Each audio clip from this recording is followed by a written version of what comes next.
Fala, galera. Deixa eu perguntar uma coisa para vocês. Se vocês gastassem 30% da sua renda pagando juros, o que você imaginaria disso? Você imaginaria que a sua situação está muito crítica do ponto de vista financeiro? E se eu te falasse que quase metade da sua renda você teria que usar pegando mais dinheiro emprestado para pagar essa dívida e ficar rolando essa dívida, você acreditaria nisso? Gente, deixa eu te falar uma coisa. Essa, infelizmente, é uma situação que o Brasil está vivendo hoje.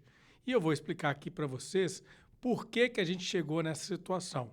Ou seja, o tema desse vídeo hoje, na parte nossa de orçamento público da União, é falar justamente sobre a dívida pública, mas mais diretamente o pagamento de juros, o que a gente chama de resultado nominal que o Brasil tem tido nos últimos anos. Estão preparados para isso? Tenho certeza que depois desse vídeo, muito do que vocês ouvem ou do que vocês leem nos jornais, tenho certeza que a interpretação de vocês vai mudar completamente. Estão preparados? Vamos lá então falar sobre juros. O que o Brasil gasta de juros? Bom, se você não me conhece ainda, meu nome é Márcio Ladeira. Eu sou professor na Universidade Federal de Lavras e tenho esse canal justamente para falar de administração pública. Agora, antes da gente começar, roda a vinheta aí.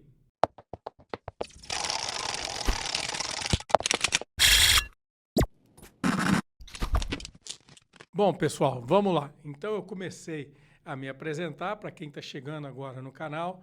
Meu nome é Márcio Ladeira, eu fui pró-reitor de Planejamento e Gestão da UFLA e fui responsável por um orçamento de aproximadamente 500 milhões de reais na universidade. E abri esse canal aqui no YouTube há uns 2 meses e pouco, 3 meses, para discutir com vocês sobre políticas, sobre administração pública, sobre orçamento, sobre planejamento estratégico, coisas que vocês não ouvem ou não veem na mídia e nem na mídia escrita, muito menos na internet. E aí, nós estamos tendo um sucesso muito bom em relação a esses vídeos, o pessoal tem gostado bastante de alguns vídeos, principalmente dos vídeos na área de política, e eu fiz um vídeo recente, tá até aqui, explicando de onde é que veio a trajetória da dívida pública no Brasil. Se você quiser entender mais sobre a trajetória da dívida pública, assista também esse vídeo. Nesse caso desse vídeo aqui, nós vamos falar mais especificamente da situação atual que o Brasil vive, já que a gente vê muita gente falando em cortes de gastos para lá e para cá, mas a discussão no Brasil hoje ficou muito em cima dos resultados primários, que é quanto que o governo arrecada de imposto e de contribuição e quanto que ele paga para manter a máquina pública funcionando e as políticas públicas. E aí, máquina pública, eu falo servidores, despesas operacionais, de custeio, despesas de investimento, mas há pouca discussão no Brasil sobre um ponto muito importante, que são as despesas financeiras, né? Receitas e despesas financeiras, que é onde eu diria que está o maior problema no Brasil. E eu vou começar a falar com vocês sobre isso, mostrando um número que impacta todo mundo que não conhece esse número ainda. E para isso eu vou mudar a minha tela aqui e vocês começam a ver então o que a gente tem, que é quanto que o Brasil vai pagar de juros, pessoal. Deem só uma olhada aí. No acumulado de 12 meses, esse dado é atual de 2025, no Brasil já pagou 984 bilhões de reais em juros. Significa o quê? Significa que até o final do ano de 2025, o Brasil vai atingir a marca histórica de pagar juros, não a marca histórica, porque nós já atingimos esse valor, desculpa, mas uma marca muito alta de pagamento de juros de 1 trilhão de reais. É muito dinheiro, não é mesmo? Olha só para vocês terem uma ideia, o orçamento total do Brasil para a área de educação e para a área de saúde, e aí é orçamento considerando todo o pessoal, toda a parte de investimento, toda a parte relacionada ao custeio da máquina, para vocês terem uma ideia, da educação 159 bilhões e da saúde 333 bilhões de reais. Ou seja, nós vamos pagar em juros mais do que o dobro do que a gente gasta completamente com saúde e educação no âmbito da esfera federal. Então, é um número exorbitante e, infelizmente, esse número tem pouco impacto. Para vocês terem uma ideia, hoje mesmo, porque ontem o Banco Central decidiu manter a taxa Selic em 15%, eu estou falando hoje no dia 6 de novembro de 2025, o Banco Central decidiu manter a taxa de juros em 15%. Para vocês terem uma ideia, cada meio ponto percentual na taxa de juros representa algo próximo de 20 bilhões de reais. Então, se o Banco Central reduzisse meio ou um ponto percentual, isso seria suficiente para o Banco Central abrir espaço de 40 até 50 bilhões de reais no orçamento público. E isso faz falta para a educação e para a saúde. Então, muitas vezes se fala em cortar, mas esquece dessas despesas que eu chamo de despesas financeiras. Agora, para vocês entenderem melhor, por que a gente está nesse nível? Por que nós vamos pagar em 2025 1 trilhão de juros? E lembrando, vou voltar aqui para falar mais de perto com vocês. Vocês lembram que eu comecei o vídeo falando em termos de se você pagasse 1/3 de juros. O orçamento do Brasil, para vocês terem uma ideia, ele é da ordem o orçamento com receitas primárias, ele é um pouco acima dos 3 trilhões de reais. É por isso que eu fiz a associação entre 3 trilhões mais o pagamento de juros de 1 trilhão. É lógico que o orçamento total do Brasil ele está em torno de 6 trilhões de reais, mas é porque esses 6 trilhões eles levam em consideração as receitas primárias e receitas financeiras.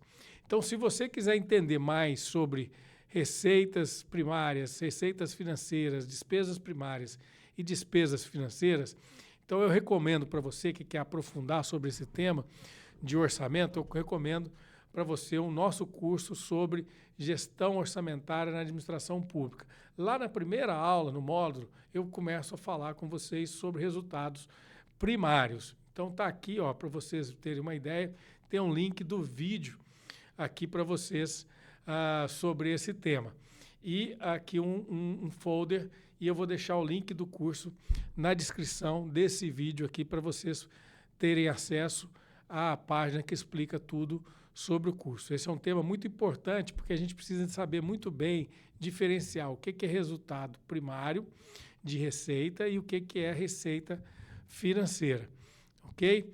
Então, essa é a diferença que nós vamos falar ou que tem que ficar na cabeça de todos vocês. Então, vamos voltar agora aqui para a nossa tela. E aí, eu quero explicar para vocês agora por que nós chegamos nesse ponto aqui de 984 bilhões. Então, gente, se vocês verem aí, o que aconteceu com o Brasil? Olha só o que aconteceu. Vou mudar meu ponteiro aqui para ficar um ponteiro laser, aí fica mais bonitinho para vocês entenderem. Olha só o que aconteceu. Por que isso aqui é o que nós estamos pagando de juros nominais? Então, nós estamos fechando agora com praticamente 1 trilhão em 2025. Está até estourando aqui. Esses gráficos todos eu busco lá no site do Banco Central, são todas informações públicas, então vocês... eu não manipulo o gráfico em hipótese alguma, em todos os meus vídeos, em todas as minhas aulas, eu mostro o que é realmente real. E aí a gente vê que o pagamento de juros nominais do Brasil, ele estourou a partir do ano de 2022, gente. E esse é um problema muito sério, que qualquer governo que for eleito na eleição de 2026 vai ter um problema sério para resolver com esse problema dos juros nominais. Agora, muitos podem estar perguntando Se esses juros nominais estão estourando aqui no governo Lula, é justamente responsabilidade do governo Lula. E o que eu posso dizer para vocês é que não deu tempo do governo Lula ser o maior responsável por isso daí, porque a política monetária ela é conduzida pelo Banco Central e o governo Lula já pega os juros da taxa Selic muito elevado, para vocês terem uma ideia.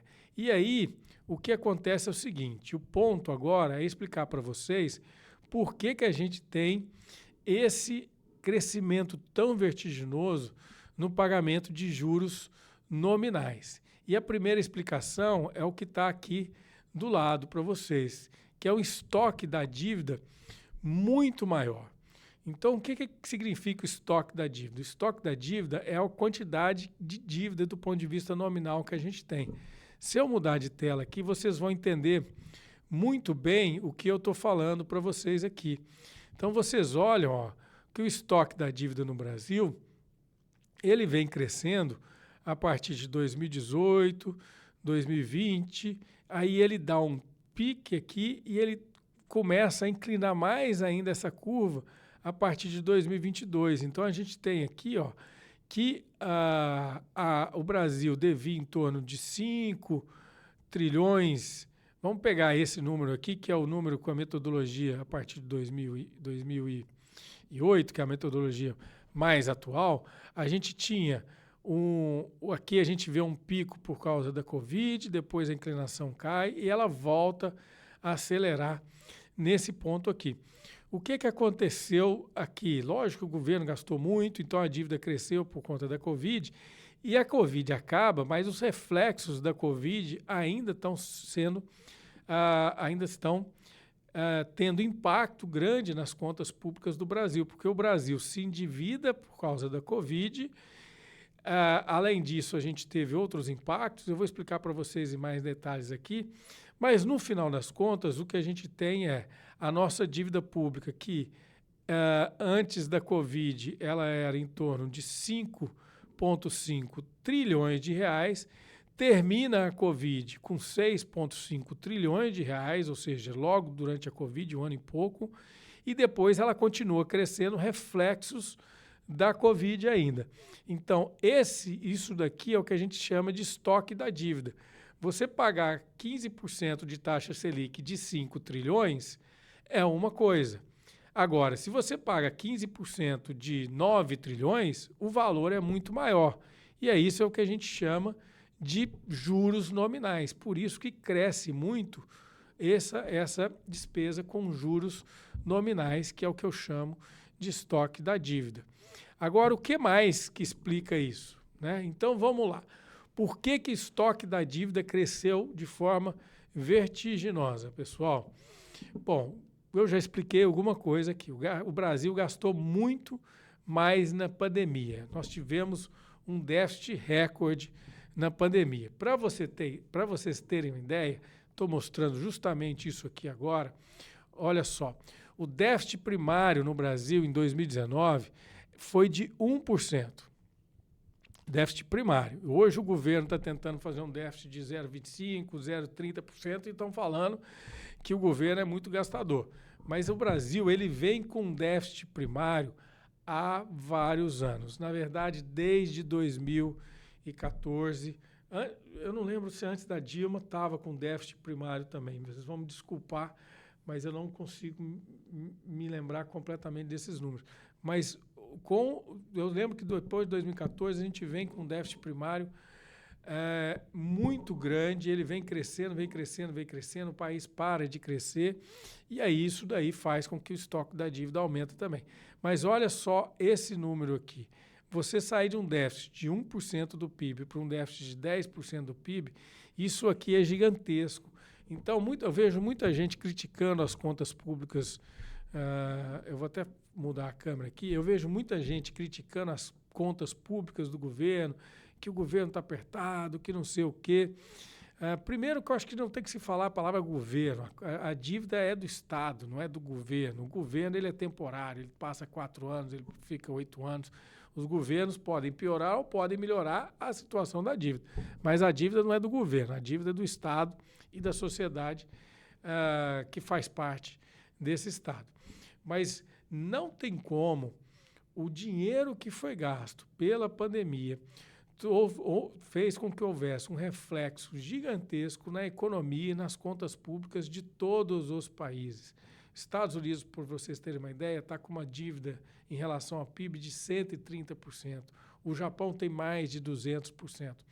Então, todos os países se endividaram muito por causa das políticas que foram feitas para combater os impactos da pandemia, tanto do ponto de vista socioeconômico, como do ponto de vista sanitário, de compra de vacina, de medicamento, investimento em pesquisa e assim por diante. No Brasil, todo mundo lembra como que foi a necessidade que foi de ter muito recurso colocado, por exemplo, aquele recurso de R$600 para as famílias, né, que era o Bolsa Família atual, que tinha mudado de nome na época do governo Bolsonaro. Então, isso teve um custo elevado para o governo, para a União, e aí o PIB, ele estoura um PIB de 10%, como eu estou mostrando aqui para vocês. É muita coisa, gente.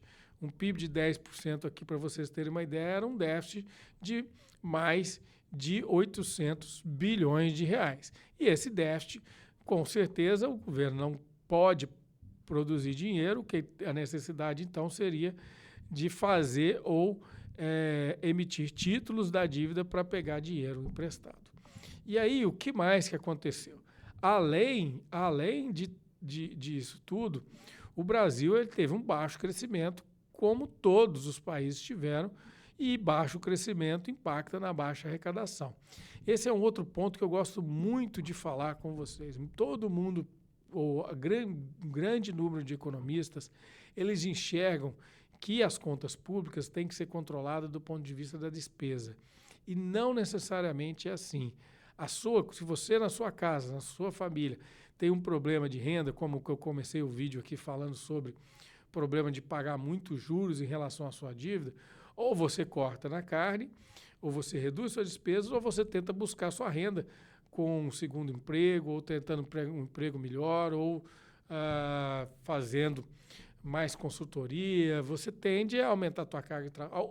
Você tem duas formas de melhorar o seu saldo, o seu balanço. Ou você reduz despesa, ou você aumenta receita. Concordam comigo? O problema todo é que as despesas primárias do governo brasileiro já são extremamente comprimidas. Eu já fiz vídeos sobre isso aqui, tanto no nosso perfil lá no Instagram, e aí, por falar isso, se você não nos conhece lá no Instagram, está chegando aqui só no YouTube, não deixa de nos seguir lá. Nosso perfil hoje está com mais de 185 mil, 186 mil seguidores, estamos crescendo quase no ritmo da dívida, do pagamento de juros nominais no Brasil, né? Por meu lado é bom crescer, mas os juros eu não gostaria de crescer assim. Então, se você não conhece, vai lá, porque eu falo de muita coisa também, alguns vídeos mais curtos eu coloco lá. E, lógico, alguns vídeos curtos do Instagram eu acabo também colocando aqui no YouTube. E, por falar isso, eu já faço, então, um convite para você, já que você está chegando aqui e quer conhecer mais os nossos vídeos, nosso trabalho lá no Instagram, e tem muitos dos vídeos lá do Instagram estão aqui no nosso Shorts. E aí, se você quer ficar por dentro desses vídeos, não deixa de se inscrever no nosso canal e aproveita e ativa o sininho, que aí toda vez que eu subir um Shorts ou um vídeo longo como esse daqui, você acaba ficando sabendo. Bom, a CTA está feita, eu já posso voltar para a gente falar mais aqui sobre essa questão da dívida no Brasil. Convidei para o Instagram e convidei para o YouTube aqui. E vamos falar mais, então, do que está acontecendo. Então, o Brasil teve baixo crescimento, baixa arrecadação, e eu falo muito sobre a questão, por que eu voltei no tema do Instagram, porque eu falei das dificuldades, e lá no meu Instagram eu falo muito das dificuldades do governo de cortar despesas primárias, por que ela é comprimida. Há alguns vídeos meus no YouTube aqui, nessa mesma playlist sobre orçamento, vocês conseguem ver mais sobre isso. Bom, além disso, o Brasil passou a rolar dívida a juros muito mais altos. Isso porque um dos motivos desse daqui foi que parte da dívida no Brasil, em torno de 50% da dívida, está atrelada à taxa Selic. Mas existem alguns títulos da dívida do Brasil que são atrelados ao IPCA, ao índice inflacionário. E o que aconteceu na época da inflação, pessoal? Na época da inflação, nós tivemos piques inflacionários de 8% e 10%. Lembram-se disso? Então, esses piques inflacionários, eles também elevaram o montante que o Brasil acabava pagando de juros. E aí, outra coisa que foi feita, e aí foi uma política adotada pelo governo Bolsonaro, foi aumentar muito os passivos que a gente chama de compromissados, que são títulos públicos de curtíssimo prazo e com prêmio alto. O governo precisava de recurso financeiro e aí ele emprestava isso a juros bem elevados e com um ciclo de pagamento muito curto. Esse é um dos problemas também que foram encontrados. Então, só para vocês terem uma ideia, olha só aqui. Olha só aqui, voltando lá dos juros nominais, né? Então, o que a gente tem? O que eu falei, o Selic e os juros de mercado tiveram forte alta, explicando também esses juros, além do estoque da dívida agora. Selic e os juros de mercado forte alta, eu falei da 30% da dívida pública indexada ao IPCA, então essa alta inflação elevou o custo da dívida, e a questão dos títulos compromissados, é aquilo que eu disse para vocês agora, títulos de curtíssimo prazo usados para controlar a liquidez do sistema financeiro durante a pandemia. Então, gente, e por último, a rolagem mais cara da dívida. Então, esse crescimento vertiginoso nos juros nominais no Brasil tem todos estes componentes que foram colocados aqui. E muitas vezes as pessoas usam de má fé para colocar que isso é incompetência de um certo governo ou não. Independente de qual governo que estivesse hoje no poder, se fosse um governo mais à direita ou mais à esquerda, a situação das despesas financeiras no Brasil estariam semelhantes. É lógico que você pode ter um governo que tenta comprimir mais as despesas primárias, e aí eu sou crítico a esses governos que acham que ajuste fiscal é só pelo lado da despesa. E aí, daquilo justamente que eu estava falando com vocês, para você fazer ajuste fiscal, você não necessariamente precisa olhar somente pelo lado da despesa, porque o Brasil é um país que tem suas mazelas, um país com muita desigualdade, e um país com esse nível de desigualdade, ele tem uma população que necessita muito do apoio do Estado, e isso eu entendo que não está errado, né? Mas existem economistas que defendem esse lado, esse ponto de vista. Eu já gosto mais dos economistas mais ligados, por exemplo, à Unicamp, como uma escola de economia um pouco mais desenvolvimentista, né? Existem diferentes escolas de economia que, se vocês não conhecem, busquem conhecer um pouquinho. E lembrando, eu não sou economista, tá? E para a gente poder ir finalizando esse vídeo, a outra explicação que eu trago para vocês aqui, é essa situação do déficit nominal do Brasil. Então, a dívida está crescendo tanto porque, apesar do Brasil ele estar vivenciando... Opa, desculpa, gente, eu esqueci de mudar o vídeo aqui. Tá, agora estamos na tela de novo. Então, é sobre a questão do déficit nominal no Brasil. Olha só, para vocês terem uma ideia, a situação do déficit nominal no Brasil. Isso aqui, déficit nominal, significa o quê? Déficit nominal significa quando você tira o resultado primário e a despesa, o resultado primário, que é as receitas de impostos e contribuições, menos as despesas primárias do governo, que são as despesas relacionadas ao funcionamento da máquina e às políticas públicas, você tem lá o que a gente chama de déficit ou superávit primário. E isso que é falado na grande mídia o tempo todo, quando o governo fala que ele vai buscar déficit zero, ele está falando desse déficit primário. Só que no caso, quando a gente está falando de despesas financeiras, que são o objetivo desse vídeo, ou que é o objetivo desse vídeo, nós temos que pensar levando em consideração o lado nominal. Então, o déficit nominal significa quanto que o governo gasta mais do que arrecada levando em consideração as receitas e as despesas financeiras. Então, como o governo vem com déficit primário, nominal, durante vários anos, esse déficit nominal, e aqui vem um déficit nominal lá da pandemia, que a gente bate 1 trilhão, aí a gente tem esse outro déficit aqui em julho de 2024, batendo 1 trilhão. E esse déficit agora batendo mais 1 trilhão, esses números, desculpa, a fonte aqui está errada, não é do Banco Central.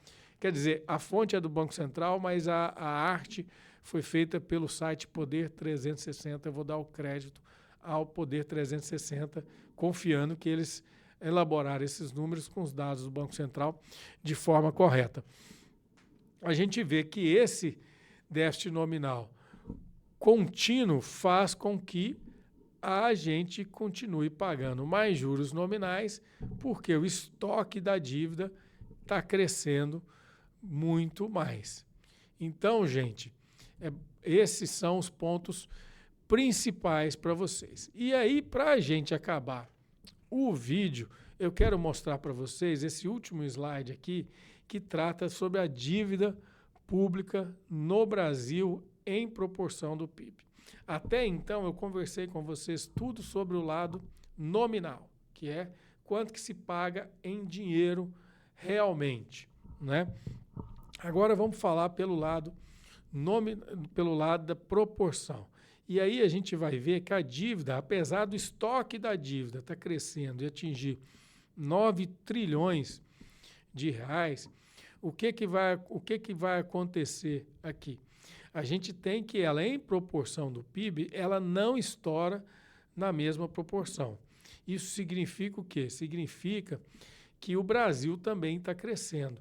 Então, uma forma de você reduzir o endividamento de um Estado é justamente você aumentar o crescimento daquele Estado por meio do crescimento do produto interno bruto, e essa é uma das teses que são defendidas por economistas mais desenvolvimentistas, porque você aumenta o crescimento, quanto as pessoas crescem, o Estado arrecada mais, e pelo fato de ele arrecadar mais, lembra do balanço receita e despesa, mais crescimento, significa que o Estado vai, mais crescimento do PIB, significa maior possibilidade do Estado, ou mais venda, mais consumo, mais renda, então isso significa que o Estado vai aumentar a sua arrecadação por meio do crescimento da economia, e muitas vezes, se esse crescimento for maior do que a demanda por serviços públicos, o Estado faz esse equilíbrio. Essa é a tese mais para os desenvolvimentistas,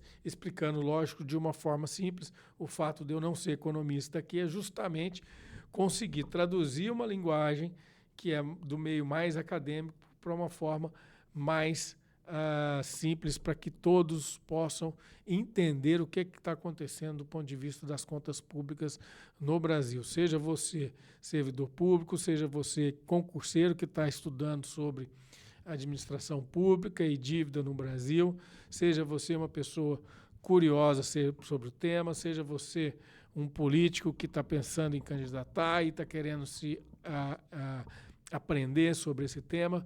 Aqui nós estamos abertos para todos os públicos. Eu tento falar com uma linguagem mais simples possível. E já que eu falei sobre isso, eu peço a vocês aqui, então, que se estiverem gostando do vídeo, da forma, da didática que está sendo utilizada, da linguagem que está sendo utilizada, curtam o vídeo, deixem os seus comentários, porque assim o algoritmo do YouTube acaba entregando o vídeo para mais pessoas. E aí vamos terminar esse vídeo falando justamente sobre esse tema aqui, que é da dívida pública.